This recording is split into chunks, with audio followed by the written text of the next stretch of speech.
Mesdames, Messieurs, bonsoir. Soyez les bienvenus dans ce journal. Les Ligériens, comme les Français, suspendus au match de foot de ce soir. La France affronte l'Allemagne en demi-finale de l'Euro, match qui sera diffusé sur grand écran à Tours, sur l'île aux Cars. Un procès pour les anciens dirigeants de France Télécom. Le parquet de Paris demande le renvoi en correctionnel de 8 personnes pour harcèlement moral. Il est question de la vague de suicides qu'a connue l'entreprise dans les années 2008-2009 notamment.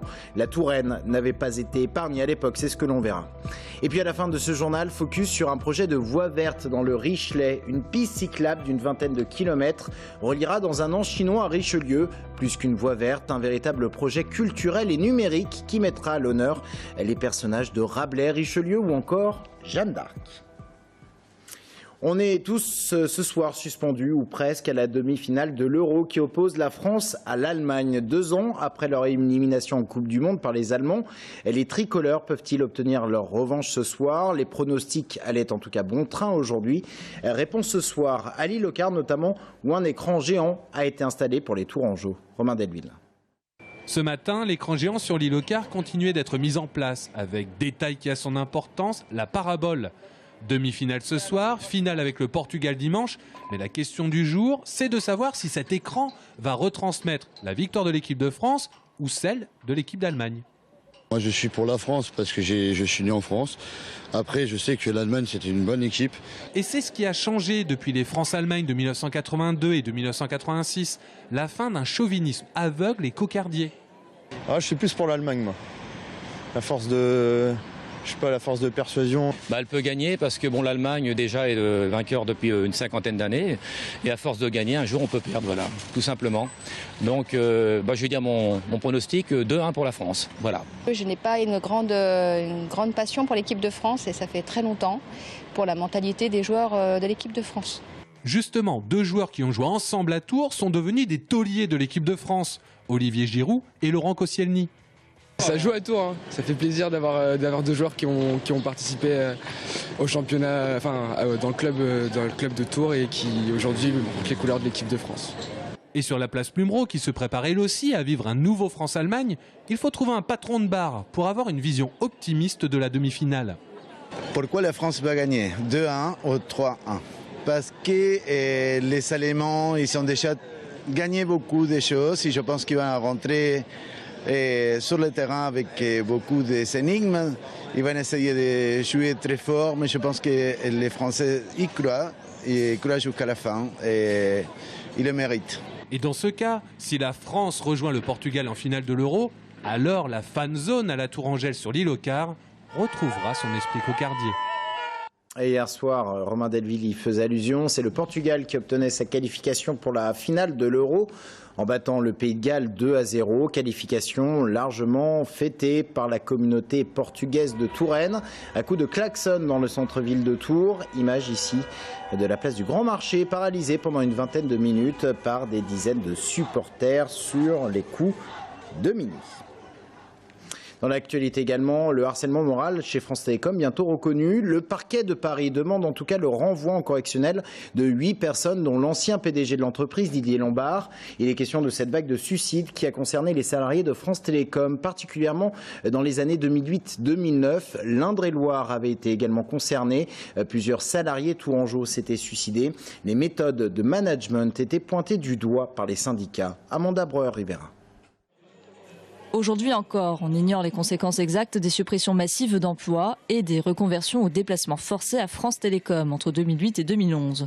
Selon un bilan provisoire et non exhaustif, le plan de restructuration de l'entreprise a coûté la vie de moins 200 salariés en l'espace de 3 ans. En Indre-et-Loire, ce chiffre oscille entre 2 et 5 suicides. Le premier cas connu est survenu en février 2008. Un ancien technicien de 52 ans, forcé à se reconvertir, s'est donné la mort sur son lieu de travail à Amboise. En l'espace de quelques années, l'entreprise de télécommunications a supprimé la moitié de ses effectifs en Touraine. À l'époque, la CGT des télécoms était en pointe lors de la vague de suicides. En mémoire des collègues que nous avons perdus, et nous avons aussi une pensée. Manifestations, minutes de silence, négociations avec la direction. Aujourd'hui, son nouveau secrétaire général est plus en retrait sur ce dossier vieux de 7 ans. Il se réjouit néanmoins de ce possible procès. On ne peut que se satisfaire qu'à un moment donné, la responsabilité des dirigeants dans les stratégies de l'entreprise soit pointée et que la justice à un moment donné soit requise pour faire reconnaître les difficultés dans les entreprises, dont Orange, sur les stratégies de l'entreprise, notamment sur les suppressions d'emplois. Si procès il y a, ce sera la première fois qu'une grande entreprise est jugée sur l'impact négatif de sa politique managériale sur la santé des travailleurs. D'ici quelques semaines, le juge d'instruction va décider entre un non-lieu ou l'ouverture d'un procès historique. S'il y a poursuite de la procédure judiciaire, le procès aura lieu au plus tôt fin 2017. En bref, la circulation du tram de Tours perturbée aujourd'hui autour de 13h45 par un accident au carrefour de Verdun. Une voiture s'est retrouvée coincée entre un camion et le trottoir, c'est ce que vous voyez à l'image.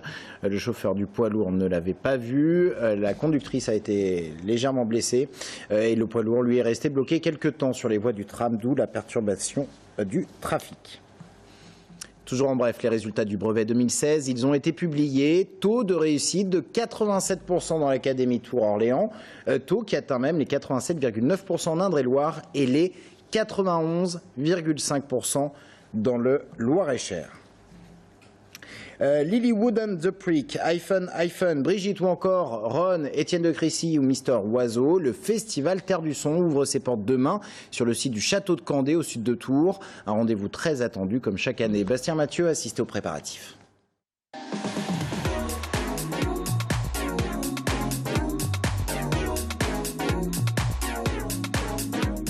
Ils ont commencé aujourd'hui tôt ce matin. Certains sont arrivés il y a une semaine maintenant. Tous travaillent d'arrache-pied pour que tout soit prêt à temps. Le festival commence vendredi après-midi et le plus gros des installations doit être en place dès demain soir. Aujourd'hui, ils étaient près de 200 employés ou bénévoles au domaine de Candé, plus qu'hier et moins que demain. Et chacun avait sa mission. On construit des tables en palettes avec, pour qu'on puisse après, quand par exemple on attend, on peut s'asseoir, boire. Ici on fait des bancs. Des bancs. C'est plutôt sympa de faire. On explose des palettes et on les reconstruit. C'est plutôt cool.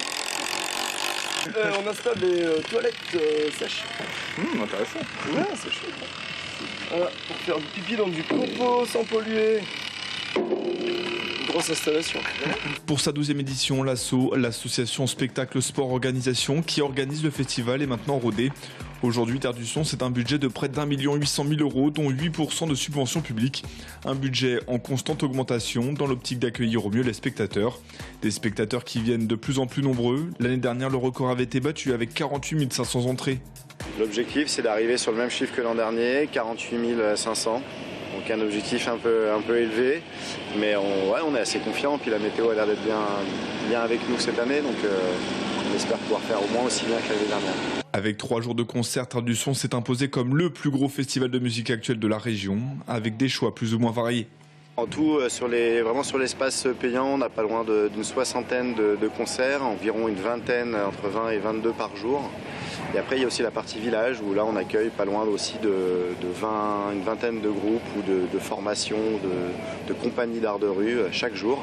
Donc on a quasiment une centaine de spectacles ou de concerts qui vont se dérouler sur ces 3 jours de festival. Début des festivités vendredi à 16h30 avec le groupe Hélas. Et nous serons en direct demain du festival Terre du Son.